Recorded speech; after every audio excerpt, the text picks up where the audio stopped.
Chapter 11. History Awakened. Merlara woke to the sound of crashing masonry. A roar of rage rang out above the prison. She pushed herself into a sitting position, then froze as screams of pain and another roar shook the earth beneath her. The jailer had already vanished up the stairs to assist the warriors. The Seldrian had attacked the citadel at last. Terror engulfed her at the thought of a Seldrian tearing her apart, or being buried beneath the ruins of the castle. A shriek escaped her as the jailer suddenly fell down the stairs and lay motionless before her. His eyes were open, blood gushing from the wide slit in his throat. Another man almost immediately followed, blood-stained sword in his hand. He stopped short at the sight of Merlara. He wore a simple brown tunic and trousers. His tunic was torn close to the shoulder, through which chainmail showed. Merlara sat up, forgetting her weakness in her excitement and joy. Tyor. Tyor stooped, removing the key from the jailer's body. He unlocked the door and ran in, swiftly kneeling beside her. Merlara clung to him, burying her face in his tunic. "I thought you were dead. I'm sorry, but it was better for your safety that you thought so. When the gate was breached, I had no choice but to flee in order to ensure your rescue. Where is Ladiel and Nahim?" "Somewhere in the lower levels." "How did you get in here? Did the Seldrian not destroy the gate?" Tyor smiled. "That is no Seldrian." Merlara stared at him. "That's impossible. I hinted to you once, that ancient forces of the world had awakened." Before Merlara could get him to confirm her suspicions, she was astonished to see Sumaisai's brothers appear. They were dressed in their hunter's garb and had reclaimed their bows. Their almost empty quivers showed they hadn't been idle. Lestri wielded 2 knives, as he had already used his arrows. Taking her in his arms, Tyor came out of the cell. "Merlara is too weak to fight. Ladiel, Nahim, and Sumaisai are in the lower levels. We will wait for you." Vasiri and Kunisk nodded and disappeared through the barred door. Lestri stood by the stairs, ready to cut down anyone who tried to enter. Merlara clung to Tyor as another roar shook the prison. "How is this possible? All will be explained, but for the moment, I need you to trust me." "I do, but I'm not sure I can handle the shock of the truth, unless you confirm it." "Stop tormenting her," Lestri said. He turned to Merlara. "Yes, your majesty, we have come to rescue you, not with 1, but 2 dragons." Merlara stared at him, her mouth open. Tyor sighed. "That's not how I would have done it. There's no gentle way to tell her dragons are destroying the citadel." "He's right, unfortunately," Merlara said weakly. She had hardly finished speaking when Vasiri and Kunisk came in. Ladiel, Nahim, and Sumaisai were with them. Nahim and Ladiel didn't appear starved, but they were pale and dirty. Their chainmail had been taken from them. Sumaisai seemed to be the only one unaffected by the imprisonment. With Sumaisai and her brothers leading, they exited the prison. Tyor brought up the rear, carrying Merlara, his sword hilt wedged between them. The room where they emerged was in ruins. Where most of the roof had been, the night sky could be seen. Bodies lay around them, some trapped under the debris. Suddenly Sumaisai screamed, "Look out!" Everyone ducked as a cloud of arrows flew over their heads, clattering against the wall behind them. Several archers rushed into the room, aiming their arrows at them. A large group of soldiers were close behind, swords drawn. "Get back!" Vasiri shouted. He and Kunisk fit arrows to their bows, while Lestri tossed one of his knives to Nahim. He caught it while simultaneously pushing Ladiel behind him. Tyor lowered Merlara to the floor and held up his sword. Ladiel knelt beside Merlara, ready to shield her with her body if the men fell. Sumaisai refused to retreat, but stood beside Tyor, growling fiercely. The soldiers had hardly drawn their weapons when a roar shook the citadel. The night sky disappeared for a moment as a large creature leapt through the hole in the roof, scattering and crushing the warriors. Terrified, the remaining archers loosed their arrows and fled. The arrows clattered harmlessly against the creature's body. Vasiri and Kunisk shot at the fleeing archers, killing two before they could escape. Huddled against the wall, with Ladiel shielding her from stray arrows, Merlara could see nothing at first. They looked up just in time to see a soldier pinned down by a clawed foot. Bending over him, the animal took his head between its jaws. Merlara shrieked as with one jerk of its head, it snapped his spine. Snorting as if satisfied, it turned toward the fugitives pressed against the wall. Merlara was terrified to see the large head of a dragon looming over her. The dragon was black like coal. Its wings were each ribbed with 6 wing bones, the last one at the tip ending in a claw.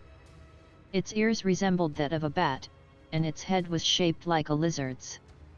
It had 2 horns between its ears, and large spikes on its tail. There were none on its back, but it had some beginning at the base of its neck, and ending where its head began. Its tail was so long it dragged across the floor. It would have been invisible if not for its yellow eyes, and its scales, which shimmered like stars reflected in water. A saddle was strapped to its back. When it spoke, Merlara jumped, startled that its voice, though unmistakably female, was unusually deep. "Well met, Queen Merlara. I've waited 300 years to meet you." Merlara was too weak from starvation and fear to ask what the dragon meant, and she couldn't help wondering if she was joking. Destroying her father's castle wasn't the best way to make her acquaintance. "Well met indeed, Aelist," Kunisk said. "I trust you and Aaron have made our escape possible." "We have. But we must be swift. The few warriors who escaped fled to fetch reinforcements. I will take 4 of you. The rest must wait." Lustri helped Merlara, Ladiel, and Sumaisai into the saddle. He fastened straps attached to the sides around Ladiel and Merlara's legs, but secured Sumaisai to Aelist's back by her waist. Then he climbed up himself. Merlara sat behind him, wrapping her arms around his waist. Ladiel sat behind her, with Sumaisai in the back. "The straps are meant to keep you from falling in case archers target us," he said as Kunisk tied the straps around his legs. "Aelist may have to spin to avoid the arrows." With one leap, Aelist launched herself into the sky. For a moment she dropped dangerously close to the ground.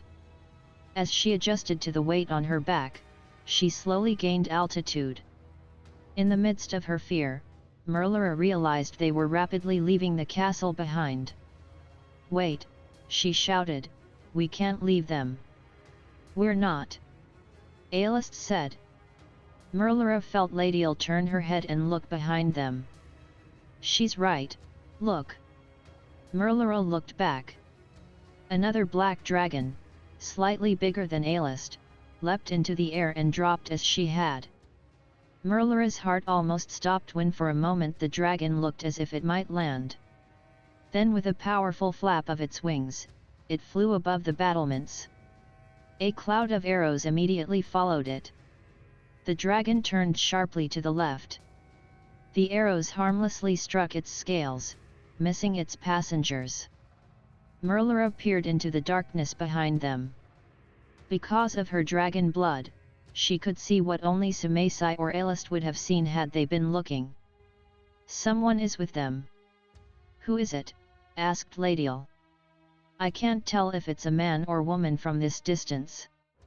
"Don't fear," Aelist said, "if Aaron has chosen to bring someone else, that person may be of use. But if not, a dragon need not fear that which can't run from him."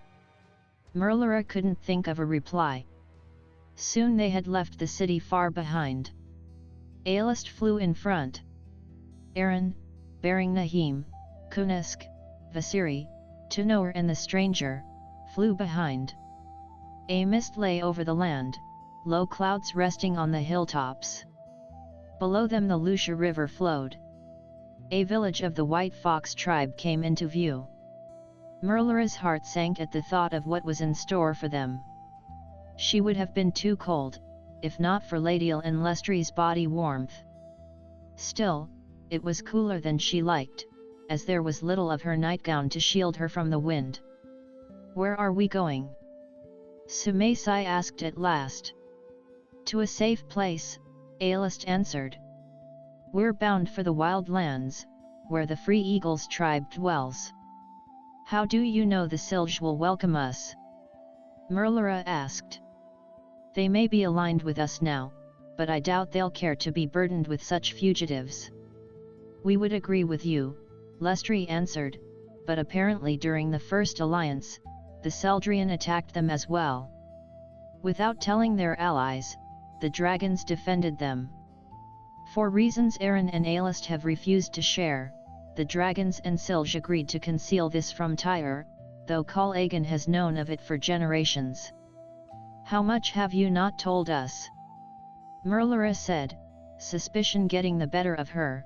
"Since I ascended to the throne, it seems everyone except Ladiel and Nahim have kept secrets from me." Aodhnait said nothing. Ladiel was equally silent. That was answer enough for Merlara. "Ladiel, if there is anything you haven't told me, I think I ought to know it now." Ladiel was slow in answering.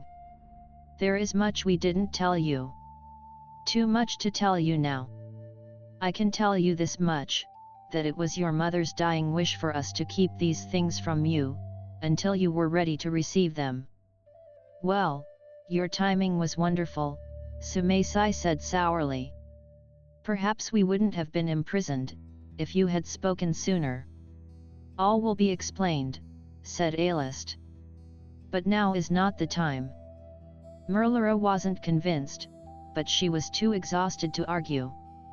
Just when Merlara was wondering if they would be flying all night, Aodhnait began to descend.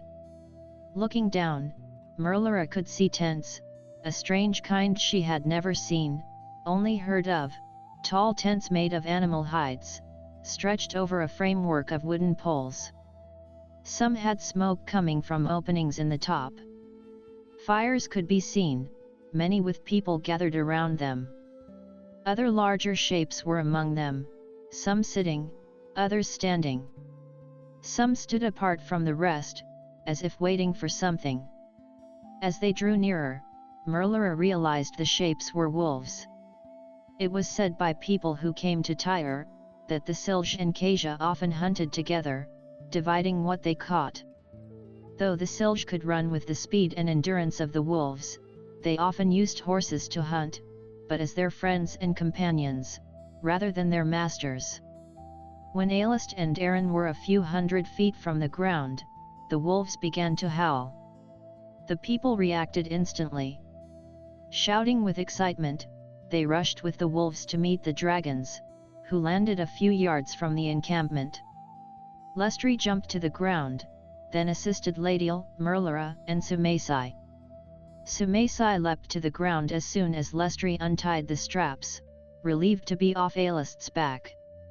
Merlara wrapped her arms around herself, self-conscious in her light garment. Tyor came swiftly to her side, wrapping his arm around her waist to support her. Nahim, Kunusk, and Vasiri climbed down from Aaron's back, Kunusk assisting the stranger. Merlara could now see it was a woman, dressed in a chainmail shirt and trousers. As their eyes met, Merlara gasped. The stranger was Tyor. "What is she doing here?" she asked, turning to Tyor. "I don't know. Nahim insisted we let her come with us."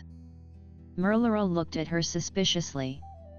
Tyor returned her gaze somewhat haughtily, but her tone was matter of fact.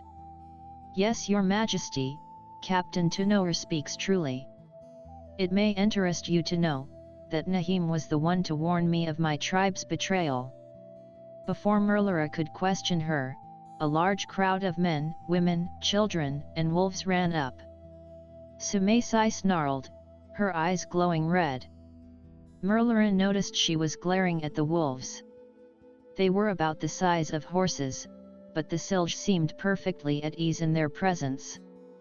Merlara had never been to the wild lands, but she knew the Silj by sight, as many were citizens of Tyor. Though some were of Tyorian or Callagan race, those native to the wild lands had olive to light brown skin, and their eyes were slanted like a cat's. The men wore a deerskin shirt and leggings, with tassels in the front and back. Some women wore the same, while others wore a full-length dress and leggings.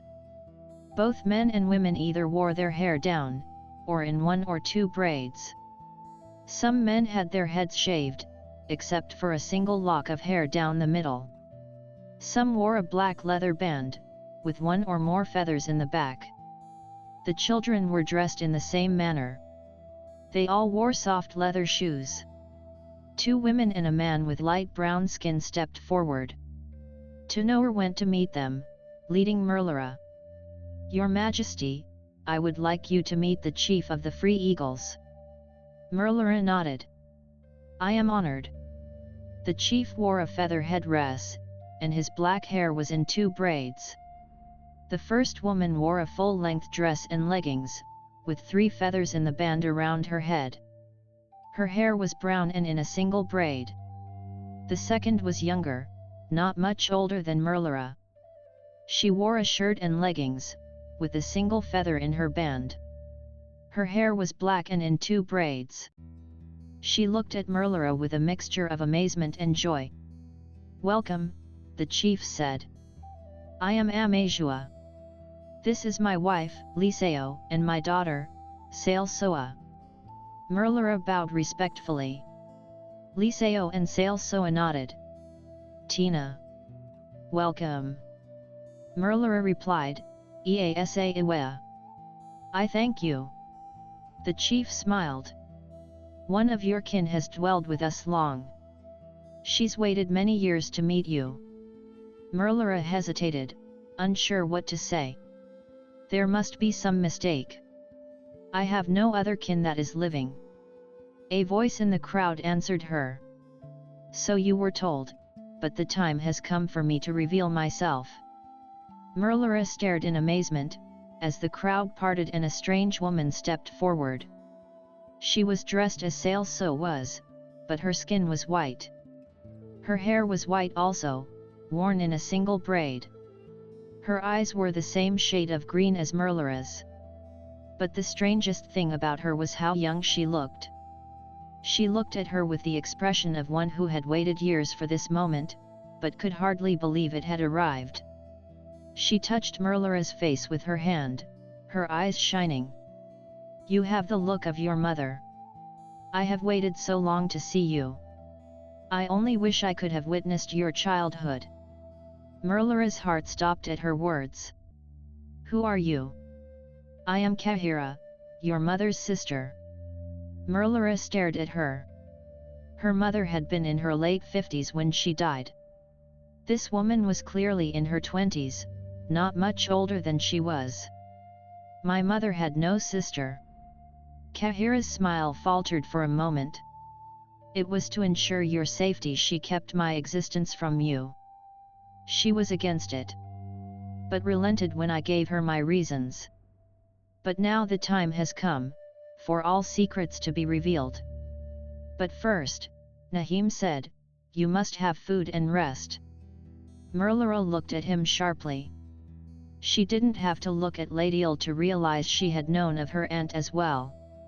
"Of course," Kahira said. "Come, you all must bathe and eat. Then you must rest. Tomorrow we will tell you all." In a daze, Merlara followed, Tyor still supporting her. The crowd followed close behind, some talking in low voices. Aelist and Aaron also followed, though they stopped when they came to the encampment. They were too large to join them, as their wings or tails would have knocked over the tents. Some Silj lingered to remove their saddles. Merlara looked back and saw Sumaisai walking with her brothers. Her lips lifted in a snarl whenever one of the wolves came near her. Her brothers exchanged glances, but said nothing. For a moment Merlara watched them anxiously, but she forgot about them when she saw the tents and roaring fires.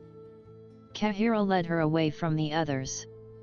In a stream several feet from the encampment, Merlara bathed. When she came out, Kahira wrapped a large blanket around her, then led her to the nearest tent. "I hope I won't be in the way," Merlara said. "Don't fear. The Silj and Kasia have been expecting you. It's a great honor for them to shelter you." Merlara was sorely tempted to shower her aunt with questions. Why had her mother never told her she had an aunt, and how was it possible for her to be almost the same age as her? Was it because of her dragon blood? And why wasn't any mention made of the dragons defending the Silj and Kasia? Had her mother known of it? If so, why did she keep it a secret, and where did Ladiel, Nahim, and Tyor fit into all this?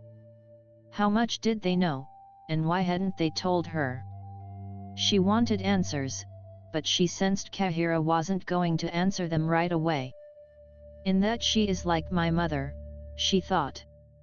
But if she thinks she can put off an explanation for an indefinite time, she'll be surprised. Inside the tent, a roaring fire burned in the center. In the corner, a dress and leggings such as the Silj wore lay on a bed of blankets. Merlara understood the tent had been prepared in anticipation of her arrival. As she and Kahira came out of the tent, the Silj and Kasia greeted them enthusiastically. Tyor walked up to her, smiling. "Well, how do you feel?" "Much better. I don't know how to thank you. Surely you knew I would never desert you. But enough of such talk. Come, there is plenty of food and music for all. Now that you're here, the feast can begin." Kahira led her to the nearest fire. One of the women gave her a bowl of venison stew and a plate with bread. The venison was tender and juicy. The bread soft, savory from the fresh herbs baked into it. Merlara could hardly keep herself from wolfing the food down. Tyor sat with her. Now and then he would look at her, and Merlara smiled. This had become their subtle way of letting each other know they were all right. Though tonight, Merlara was careful to hide her true feelings, which lay menacingly at the back of her consciousness. Tyor, Seldrian, and Kahira sat on Merlara's left. Kahira, Amazua, and Liseo talked in soft voices. Sumaisai and her brothers sat a few feet away with one group, Tyor, Nahim, and Ladiel with another. Despite her efforts to eat slowly, Merlara managed to finish her stew within minutes. The woman who had given it to her immediately refilled her bowl. Merlara thanked her, and the woman smiled. Merlara wondered if she had been the one who had made it. When she had finished, she sat and looked about her. A group of people sat a little way off, pounding on buffalo drums, chanting as they did so. A group of men, women, and children danced in a circle around them. The words were powerful, sending chills up Merlara's spine. The dance of harmony was a Silj dance performed at feasts, weddings, and summer and winter celebrations. It was a symbol of unity for all Silj tribes. Merlara turned to Seldrian. "I remember learning about this dance as a child, but this is the first time I've seen it." Seldrian smiled. "And what do you think now that you have? It's beautiful. Your words hearten us. For tonight, we perform the dance of harmony to show our support, and to symbolize the day when all known races of the world are united." Merlara felt a strange sense of foreboding. Seldrian's words struck a familiar chord in her memory, though she couldn't remember where or when she had heard them. Before she could ask her more, Tyor spoke. "Would you like to join them?" Merlara hesitated. "You should," Seldrian said, it's an experience like no other. Merlara glanced at the dragons. Well, not exactly. Amazua, Kahira, Sailsoa, and Liseo followed her gaze and smiled. Indeed, riding a dragon is a most unusual experience, Tyor agreed, but I insist. Merlara blushed. Very well, but don't tease me about my reluctance afterwards. Forgive me, but I won't be able to resist doing so when you've enjoyed yourself. Kahira, Liseo, and Amazua laughed. Don't argue with him, Liseo said. Our people will be thrilled to dance with you. Merlara smiled in spite of herself. She stood and accepted Tyor's hand. Together they went up to the dancers. Tyor tapped one of the men on the shoulder. As soon as he saw who was with him, he stepped aside, motioning for others to do so. Soon Merlara lost track of time, hypnotized by the rhythm of the drums. Sometimes the musicians fell silent, and the wolves would howl. The beat of the drums mingling with their cries struck Merlara with both fear and excitement. When the howling ceased, the Silj resumed chanting, their voices rising and falling with varying intensity. Once Merlara caught a glimpse of the dragons watching them intently. Now and then one of them would turn away, looking toward Tyor, their ears twitching. Merlara wondered who or what they were looking for, but didn't dwell on it. At last Merlara signaled to Tyor she wished to stop. He led her back to the fire, where everyone praised her dancing. She said little, but smiled and expressed her gratitude for their support and protection. Finally she excused herself, exhausted from the day's excitement. She went inside the tent and lay down on the bed of blankets. The chants and howls of the Silj and Kasia slowly lulled her into a deep sleep.